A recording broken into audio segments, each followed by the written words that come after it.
gente, hoje eu estou cheia das lives, eu espero que vocês aproveitem. Inclusive, já vou fixar o assunto dessa live aqui, que são as news da semana. São news jurídicas, tá? E aí, vai ser toda a quarta-feira. Mas como essa quarta-feira eu não fiz, eu resolvi fazer hoje para não ficar se acumulando muita notícia, tá? Então vamos lá, as principais jurisprudências, novidades jurídicas que nós temos na semana, tá? Então eu separei algumas jurisprudências para comentar com vocês, tá? A primeira delas é num divórcio litigioso, onde foi arbitrado alimentos entre os cônjuges, porque existiam balizas legais atendidas e possibilidades. Deixa eu traduzir para vocês. Existia a dependência financeira, essa dependência era uma dependência por um tempo determinado. Então, quando existe uma razoabilidade, uma necessidade, existe a possibilidade de fixação de pensão para ex-cônjuge. Ela não acabou, tá? Ela só está muito mais... O meu celular quer descarregar e eu vou ter que colocar o carregador aqui no meio da live. Peraí. O segundo processo é um processo mais delicadinho. Eu vou explicar pra vocês por quê. Quando a gente entra com inventário, que é o processo que a gente tem que entrar quando alguém morre, mesmo que não deixe bens, mas pra fazer a divisão de bens, de dívidas, enfim, né? De direitos, né? Créditos, débitos, enfim. E toda vez que a gente entra com um processo de inventário, o juiz do inventário, ele só julga questões atinentes ao inventário, certo? E aí a vovó vai passar com um monte de roupa atrás de mim. Já fechou a porta. Enfim. Só que um dos imóveis que era objeto desse inventário, ele estava sendo objeto de uma ação de uso capião por um dos herdeiros. E toda vez que tem um reconhecimento de união estável, que tem o reconhecimento de um herdeiro, uma investigação de paternidade, que tem uma ação de uso capião, se suspende o processo do inventário, o juiz não decide, ele não vai se ater a essas questões e ele vai deixar que outro juízo decida a respeito e ele só vai executar a alienação de inventário, tá? Então isso é comum nas ações de inventário acontecer. Inclusive, quando existe testamento, a gente tem que validar o testamento antes, tá? Outra situação, mãe e pai de criança com espectro autista. É considerado hoje pela jurisprudência como direito líquido e certo a redução da carga horária do responsável legal, tá? Então, vocês que têm filhos especiais, vocês têm esse direito líquido e certo, tá? Deixa eu passar aqui para as próximas jurisprudências. Vamos lá.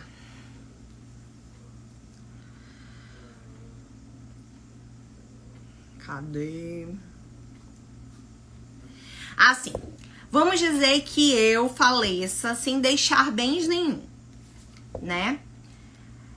Nesse caso, os herdeiros são ilegítimos para responder pela dívida, tá? Então, vamos dizer que eles tenham herdado 50 mil reais e eu tenha deixado 100 mil de dívida. Eles teriam que pagar só 50 mil de dívida. Então, você só deve na medida do que você herda, tá? Você não fica com dívida além, tudo bem?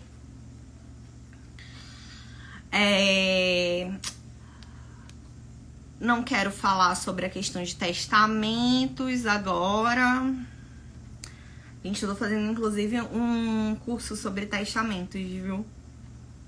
Muito bom. Vamos lá. Outra jurisprudência. Execução de alimentos. Inadimplemento de acordo firmado entre as partes. Prisão civil, cabimento.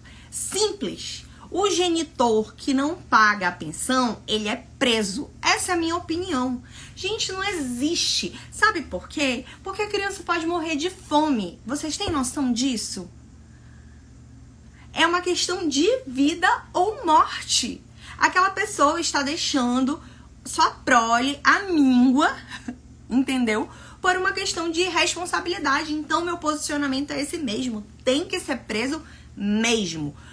Genitor, devedor de dívida, tem que ser preso. E eu não tô nem aí pra quem não concorda com isso, porque, gente, vocês não sabem o universo de mães que eu atendo, que eu converso, que eu escuto todos os dias e a necessidade que elas passam e o que elas precisam fazer pra manter minimamente a dignidade das crianças, dos filhos dela, porque a mãe faz, a mãe dá o jeito dela, né? E o pai não tá nem aí, né? Inclusive não querendo ver, não querendo conviver com a criança. Tá. Inclusão em plano de saúde, menor sob guarda judicial. Equiparação a filho. Inclusão como dependente natural do guardião. Isso eu já tinha visto. Eu compartilhei até essa notícia do IBDFAM, que o dependente no plano de saúde é considerado como menor sob guarda judicial. Então, muito cuidado. Ah, meu tio vai me colocar no plano de saúde porque da empresa dele dá. Tudo bem, mas você está com a guarda do seu tio, no caso, tá?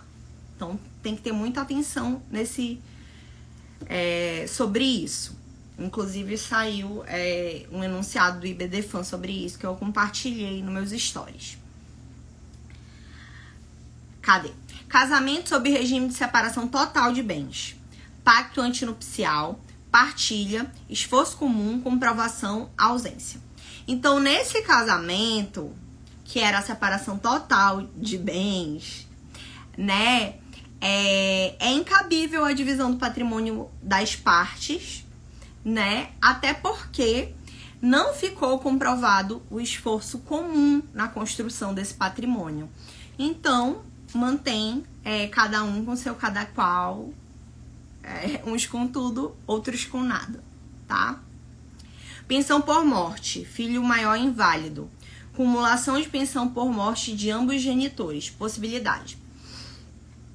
Vamos considerar uma criança com paralisia cerebral, por exemplo, e o pai tenha morrido e ele receba a pensão por esse pai que morreu. E depois a mãe dele morra. Então, ele tem direito a acumular as duas pensões por morte do pai e da mãe. Lembrando, gente, que ele é inválido, tá? Considerado, né, inválido. Isso é outra coisa que eu acho muito legal. Eu tenho uma mansão, a mansão do Gustavo Lima, de, sei lá, 40 milhões. É um bem de família. Em regra, é empenhorável. Bens de família são empenhoráveis, né? Só que nesse caso, de bens de família de valores vultuosos, é possível a penhora para aquisição de um bem de valor inferior, tá? Então, essa jurisprudência eu acho muito boa. Eu acho que eu até já comentei aqui com vocês. Deixa eu ver, tem mais coisa pra falar. Fiquei muito tempo sem comentar a jurisprudência aqui com vocês. Cadê? Vamos lá. Essa filha, ela já era maior de idade. Ela já tinha emprego formal e ela continuava recebendo pensão alimentícia. E o pai entrou com ação de exoneração. E a filha refutou. E é claro que a sentença de exoneração foi mantida, né? Ela era maior, ela se sustentava, então não tem mais obrigação, não subsiste mais obrigação do genitor. Sejamos justos, não é mesmo? Né? Vamos ver. Se eu caso em comunhão universal, o que hoje é muito raro, mas antes de 2002 era mais comum. E eu tenho, por exemplo, uma casa que tá no nome do meu marido. Essa casa, ela pode ser penhorada para quitação dessa dívida, que é só dele? Pode. Na comunhão universal de bens, pode. Por isso que eu defendo tanto, gente, que vocês estudem regimes de bens antes de casar. Assistam a live, tá lá gravada, tá? Fiz ontem, tá lá gravada, tá linda. Podem deixar dúvidas e é isto. Entendeu? Vocês têm que entender esses meandros, tá? Deixa eu ver se tem mais algum que eu quero comentar. Ah, tá. Entrega voluntária de recém-nascido para adoção. Direito ao sigilo no nascimento. Parto anônimo.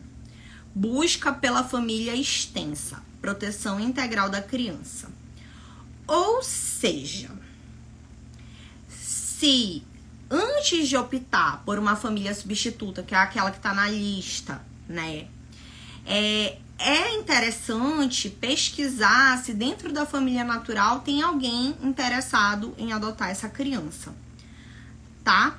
Mesmo que a genitora demonstre que queria entregar o filho de forma anônima.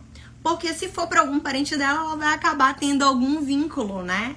E tem mulher que por diversos motivos não quer manter esse vínculo, certo? Mas nesse caso prevalece o interesse da criança, tá? E a família extensa é sempre preferencial à família que não é natural, tá?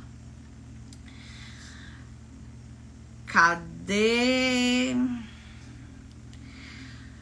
Majoração de alimentos em benefício de filha menor, comprovada necessidade, isso é básico, do básico, né? Inclusive, mães, vocês que a pensão não tá suficiente para arcar com as despesas do menor, procurem um advogado e vejam uma revisão de pensão, tá? Lembrando que as despesas, em regra, devem ser divididas entre pai e mãe também. Isso é uma coisa importante de ser falada. Cadê?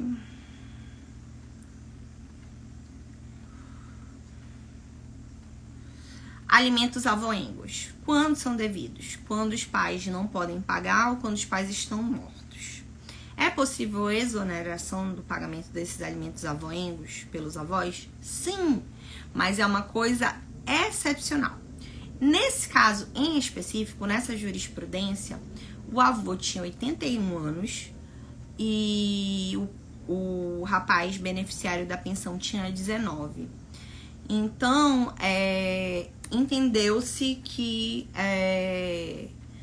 o jovem, no caso, teria mais condições de se manter e de subsistir do que o avô que estava pagando a pensão, né?